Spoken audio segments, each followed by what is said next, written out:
Bonjour, j'espère que vous allez bien et que tout se passe pour le mieux pour vous. Nous sommes là pour décortiquer, partager ensemble les quelques infos, les quelques données sur ce match qui va opposer demain à 16h anniversaire au stade de Kégué, le Togo au Sénégal.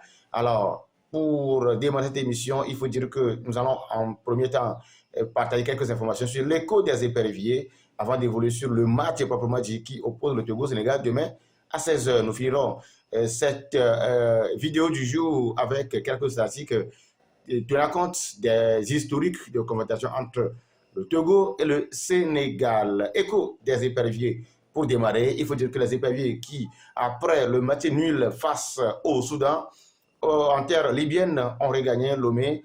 Et hier, ils ont procédé déjà au séance d'entraînement au stade de Kégué. Ce matin déjà à 9h, c'était également séance d'entraînement avec la possibilité du public et de la presse d'assister à cet entraînement. Et donc, les éperviers assistent à l'heure actuelle même où nous tournons cette vidéo, leur séance d'entraînement au stade de Kégué. On a vu dans le groupe aujourd'hui, on a constaté la présence également de ce nouveau joueur qui a été convoqué, il s'agit de Sadik Fofana, et bien sûr, la présence également de Ayaï Zonon, ce joueur de Gomitu de Palimé appelé en renfort à cette équipe qui a encore démontré face au Soudan qu'on peut compter sur elle. Alors, de quoi diront que les éperviers, au début de cette confrontation, n'ont pas du jus dans les jambes, ne sont pas à la hauteur. Mais quand on a vu la prestation du Togo face au Soudan, alors on comprend directement que le Togo peut quand même faire quelque chose. Et si on a vu que le Togo, bien le Soudan, avec qui le Togo a fait match nul,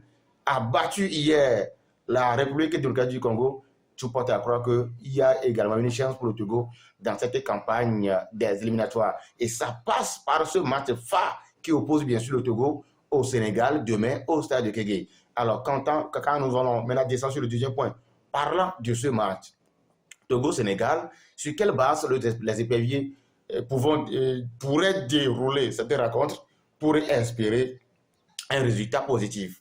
Il faut rappeler que pour le match Soudan-Togo, le Togo avait évolué avec un système 3-5-2.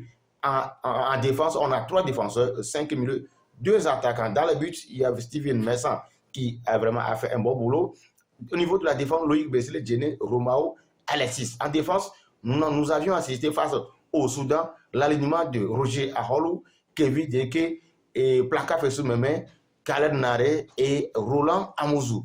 Voilà le système mis en place. Et au niveau du duo d'attaque, nous avons Ilas Bebo et Kevin Denke. Alors la question, pourquoi rappeler cette formation? C'est parce qu'il faut arriver à faire la liaison entre ce que le Togo avait fait face au Soudan le jeudi et ce match-là en vue.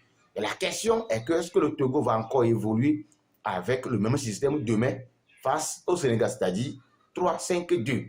C'est ça même le sujet phare de cette vidéo du jour. Alors la question, est-ce que le Togo pourra encore évoluer? Cette défense composée de Loïc Bessile, Djené Diakonam ou d'Alexis Romao? Je crois que pour donner mon point de vue, le Togo doit s'emparer de ce système et jouer avec la défense à 4. Pourquoi pas évoluer avec un système de 4-4-2? Et j'aurais beaucoup aimé également que Alexis Romao retrouve son pot de prédilection qui est en milieu. On le laisse plutôt en milieu défensif et on place ceux-là qui sont les habitués de la défense. Je me pose toujours la question sur le cas Amevo Mawena. Amevo Mawena actuellement qui évolue en D2 de Pays-Bas, Eredivisie, qui a classé 12e. Le gars, il est pratiquement aligné sur chaque match de son club. Il est d'ailleurs capitaine de son club. Donc ça ne doit pas dire que c'est un nouveau. Alors le problème quand je parle de Amevo Mawena, c'est je me suis en train de voir un piège que Paulo Duarte lui-même a déjà créé. Il a convoqué le joueur Amevo Mawena, je crois que déjà au niveau des campagnes des éliminatoires de la CAN, mais Amevo Mawena n'avait pas eu le temps de jouer. On avait vu le Togo face au Burkina Faso de Kégué. Amevo n'a pas joué. Pratiquement, c'est vers la fin du match. Il a joué pratiquement 5 minutes. Alors, face au Soudan, je me suis dit, Amevo Mawena devait jouer ce match pour voir ses apports dans le match. Maintenant, face au Sénégal, est-ce que Paulo Duarte serait tenté de le mettre? Là, il s'agit d'une expérience. Alors, est-ce qu'on serait tenté d'expérimenter des joueurs face au Sénégal? qui certes a marqué 4 buts au Soudan du Sud. L'interrogation reste là-bas. Et l'autre nouvelle qu'il faut également voir, c'est que au lendemain de ce match du Togo, du Soudan face au Togo, on avait également assisté, quand Paulo Douatté en conférence de presse, qui avait dit clairement que Roland Amouzou n'avait pas répondu. Et pour parler rapidement, on a fait venir le jeune Sadiq Fofana. La question reste encore. Alors, est-ce que Sadiq va démarrer ce match déjà face au Sénégal? On sait que Sadiq Fofana n'a pas encore joué un match avec les éperviers. Est-ce que la complémentarité, la connaissance serait au rendez-vous? Je me pose une question et c'est pourquoi je dis que Paulo Douatté s'est créé lui-même un piège. S'il ne sait pas faire, il va tomber dans son propre piège. Alors, si jamais il met Amevamaouane en défense, ça c'est une expérience parce que quand Amevamaouane est revenu, il ne lui a pas donné un temps nécessaire pour pouvoir prouver ou bien montrer ce qu'il sait faire. C'est chose qu'il devait quand même essayer de faire face au Soudan. Ce n'est pas chose faite. Maintenant, tant mieux, on a décroché un match nul qui n'est pas à mon niveau mal. Maintenant, on est face au plus grand match. J'appelle le match Togo-Sénégal le plus grand match même des éliminatoires. Si le Togo arrive à montrer un bon visage face au Sénégal, alors il a son message clair à toutes les équipes dans la poule B qu'il n'est pas là pour observer. Il est là pour jouer. Maintenant, avec qui?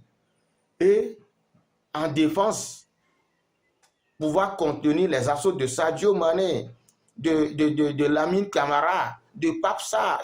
Ces éléments, ce sont les buteurs là du Sénégal face au Soudan du Sud. Alors qu'ils avaient sur le banc un certain Ismaël Sarr, un TGV qui court. Alors, les amis, la question devient sérieuse.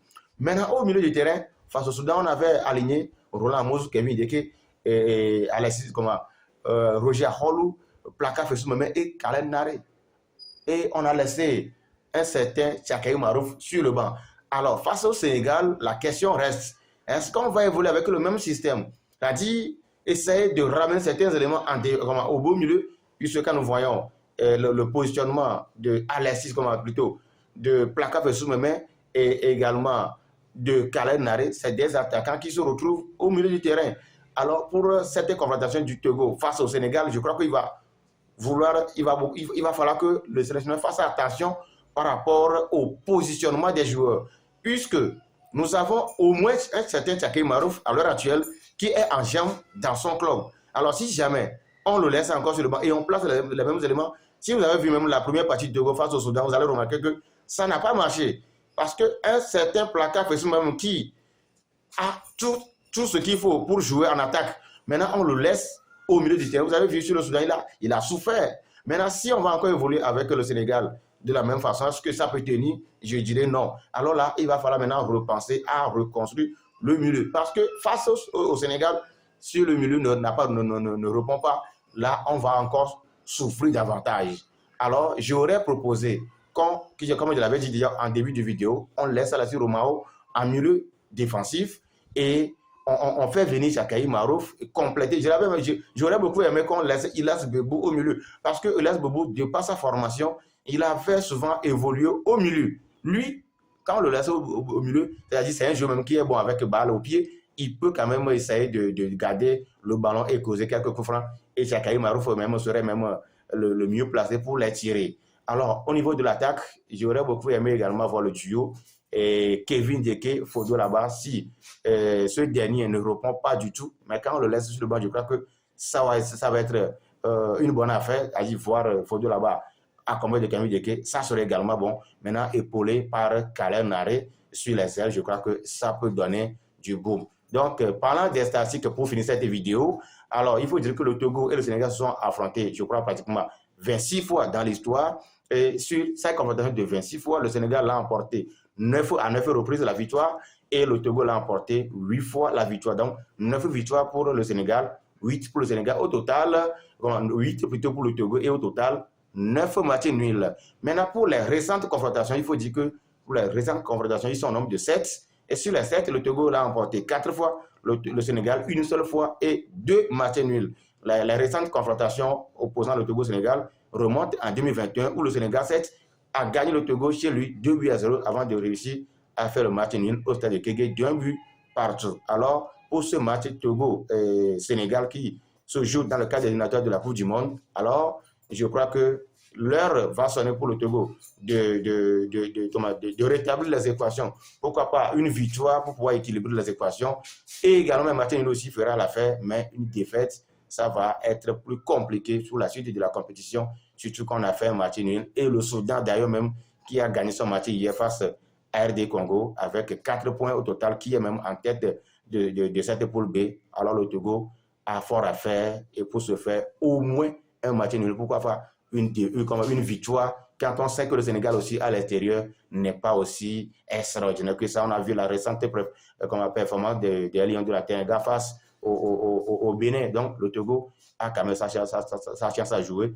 Et je crois qu'ensemble, avec l'appui du public sportif demain, ça serait vraiment du boom. Ensemble, soutenons les éperviers. Le rendez-vous est pris demain à 16h au stade de Kégué. Prenez soin de vous et donnez-moi vos avis en commentaire. Je vous retrouve à la prochaine fois. Bye bye.